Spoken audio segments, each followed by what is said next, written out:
আমরা সরকারকে যেটা বলতে চাই যে ভাই আপনাদের হাতে এখনও সময় আছে। ডক্টর ইউনূস আপনাকে এখনও দেশের মানুষ ভালোবাসে, প্রচণ্ড ভালোবাসে আপনাকে, আপনার দিকে তাকিয়ে আছে। আপনি শেষ পর্যন্ত একটা কিছু করে দিয়ে যাবেন এই দেশটার।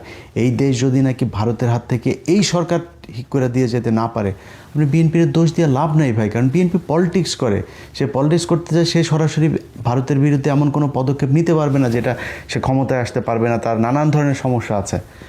তা আপনি আর জামাত তো আছে, জামাত তো আরও বেশি ইন্ডিয়ার বিরুদ্ধে কিছু করতে পারবে না।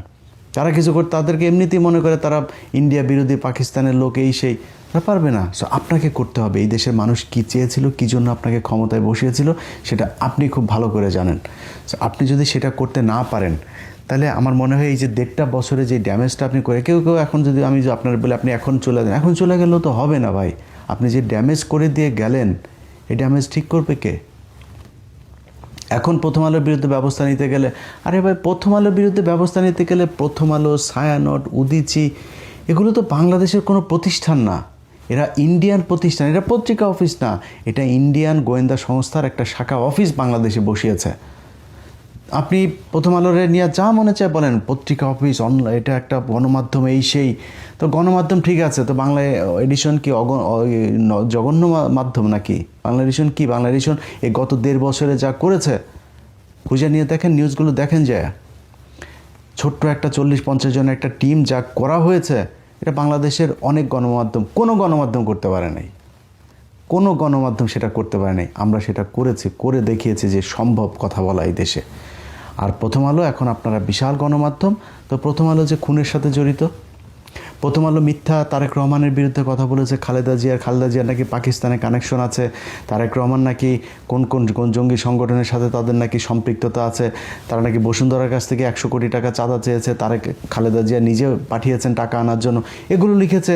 জঙ্গি মানুষকে, আলেমদেরকে জঙ্গি বানিয়ে তাদেরকে ক্রস ফায়ারে দিয়েছে, গুম করেছে, গুমের সময় কনফারেন্সে কথা বলেছে তারা, ভিডিওতে পাশে বসে থেকে ইন্টারভিউ নিয়েছে, সন্তোষ শর্মা, ইন্ডিয়ান হাই কমিশনের লোকজন নিয়ে এগুলো নিয়ে কথা বলেছে। তাদের ব্যবস্থা নেবেন না? আজকে আপনি বলেন কোনো কিছু হইলেই অস্থিতিশীল পরিস্থিতি তৈরি। আর বেটা অস্থিতিশীল আপনারা তৈরি করেছেন, আপনারা অস্থিতিশীলতা তৈরি করেছেন, এই জন্য অস্থিতিশীল। আমার চোখের সামনে দিয়ে যখন দেখি যে আওয়ামী লীগের, ছাত্রলীগের, যুবলীগের লোকজন ঘুরে বেড়ায়, যাদের বিরুদ্ধে 4টা-5টা করে মামলা, পুলিশের ভেতরে এখনও 4-5টা মামলার আসামি, তারা এখনও পুলিশে চাকরি করছে, অফিস করছে, সময় টেলিভিশনে একটার পর একটা সাংবাদিক, যেগুলো হাসিনারি করেছে, এক টেলিভিশন থেকে আরেক টেলিভিশন, এখন ওই গ্লোবাল টেলিভিশন, ওই স্টার টেলিভিশন, নানান টেলিভিশনে আওয়ামী লীগের লোকজনকে এগুলো কি করা হচ্ছে। এটা এখন কোনো ব্যাপারই না, এটা এখন পান্তা ভাত হয়ে গেছে এমন একটা অবস্থা। তাদের বিরুদ্ধে কোনো আর ব্যবস্থা নেওয়া যাবে।